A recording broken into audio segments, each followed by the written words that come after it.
One morning in 1450, Portuguese ships set sail towards seas that no map had ever marked.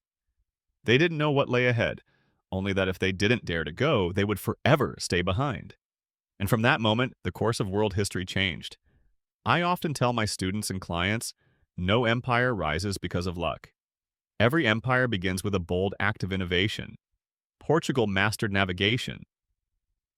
Spain discovered the mountain of silver in Potosi. The Dutch created the world's first stock exchange. Britain ignited the fire of industrialization.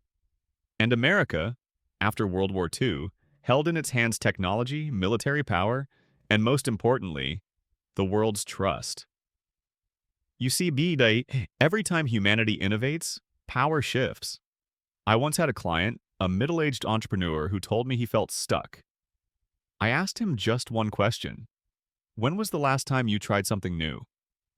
Because stagnation, whether in economics or in life, always begins at that very moment. Innovation doesn't just create empires, it saves us from the comfort that destroys us. History always rewards those brave enough to step beyond what feels safe, whether a nation or an individual. And maybe the question isn't who will be the next empire, but rather, are you brave enough to reinvent yourself? When we finally reach what we dreamed of, the good job, the full bank account, the admiration of others, we often exhale and think, I've made it.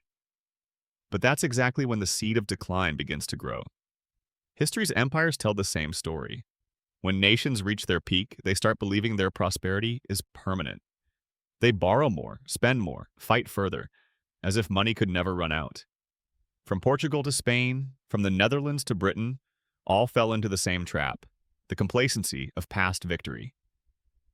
A veteran investor in New York once told me something I never forgot. You know when a company starts dying? When it stops being afraid of being wrong. The same truth applies to economies. When a currency becomes the world's standard, its nation begins to spend as if it's immortal. But history grants no exceptions. It always collects its debts. Today, America is humming that old tune again. Record high debt, soaring defense budgets, slowing productivity. Not because we lack potential, but because we're trapped in the illusion that the title strongest currency on earth will last forever.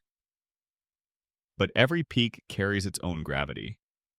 And if we don't change course, that very glory will be what drags us down. Now, imagine a grand, majestic building. Solid, immovable. Then one day, you notice a tiny crack in the wall. People shrug. It's just a crack. But empires rarely fall from one single blow. They collapse because of cracks ignored too long. Those cracks are visible now. The share of US dollars in global reserves, once 70% in 2000, is down to 57.8%. Small number? Not really. For those of us in finance, that's a sign that trust is shifting.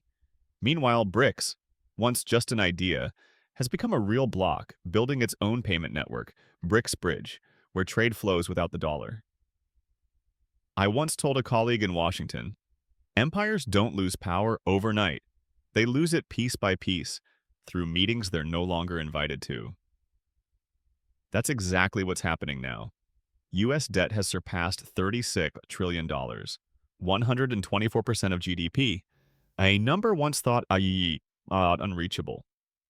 The petrodollar, once America's foundation of strength, is fading as nations trade oil in yuan, rupees, or euros. Every cycle begins with small signals, until it's too late to fix. So the question isn't will the dollar fall, but rather, are we wise enough to see that the age of invincibility is already behind us? History whispers the same rhythm. Rise, peak, overextend, collapse.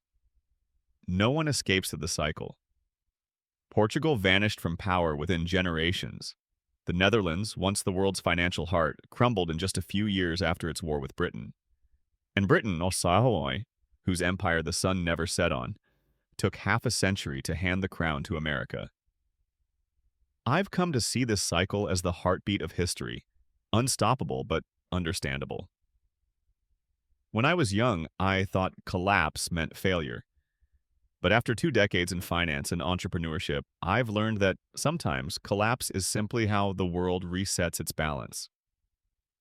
America today might just be in its slowdown phase, still strong, still inventive, but no longer accelerating as it once did. That's not the end. It's just the beginning of a new cycle. And here's the thing, this isn't just about nations. It's about you and me. When you're at your peak, prepare for change. When everything falls apart, remember, that's not the end, it's the start of your next rise. The financial world is shifting, quietly but profoundly. If the 20th century was the age of the dollar, the 21st will be the age of shared power. Imagine a chessboard where once there was only one king, the US dollar. Now, new pieces are moving. China with the yuan, India with the rupee, Europe with the euro, and national digital currencies, CBDCs, all rising to share what America once ruled alone. A Wall Street friend once said to me, "Finan, maybe the dollar will never disappear." I smiled. True, I said, but it might start to fade. Because the strength of money isn't about disappearance. It's about dilution. Like light, it doesn't go dark. It just spreads out among new sources. This isn't necessarily tragic. A multipolar world could mean more balance, less dependence, more cooperation than domination. But for those of us who grew up inside the old system, it means one thing: we must adapt. You might still use dollars every day, still see America as strong, but beneath the numbers, the shift is happening. And the real question isn't, will the dollar fall? It's, when the world changes, will you stay still or learn how to live in the new order? I remember 2008 vividly. Markets collapsed. Jobs vanished. Banks once deemed too big to fail went down. But amid that wreckage, new seeds sprouted. Uber, Airbnb, Bitcoin. Ideas that sounded insane at the time became the foundation of the next era. That's why I tell every young founder, don't fear the cracks. They're entry points for the new. Every crisis hides a map of opportunity. Most just panic and stop reading it. When the dollar shakes, when AI and blockchain rewrite the rules of money and ownership, the ones who think differently will build the future. This isn't about getting rich quick. It's about building things that outlast the cycle. A friend of mine, an investor in San Francisco, once told me, opportunity never disappears. It just moves from the fearful to the prepared. Our generation stands at that crossroads. The old system is breaking, but light is leaking through the cracks. The future doesn't belong to the strongest. It belongs to those who understand the cycle and act before the crowd does. There's a quote I love. History doesn't repeat itself, but it rhymes. And if you listen closely, that rhyme is playing again. From Portugal's real to Spain's silver, the Dutch guilder to Britain's pound, every currency once ruled the world. Not because they lost value overnight, but because they slowly lost trust. The US dollar has held the world together for 81 years, longer than most empires ever did. But 81 years is close to the 95-year average lifespan of every global reserve currency in history. The dollar won't collapse tomorrow or next year, but the cycle is shifting, quietly, gradually, like the tide before it turns. So the question isn't if, but how will America, with all its wisdom and strength, manage a graceful handover, opening an age of shared power? Or will pride, debt, and division make that transition as painful as those that came before? I don't have a perfect answer, but I do know this. Every generation gets its warning, and only those who listen to history get the chance to write the next chapter. Smart people don't predict the future. They prepare for it.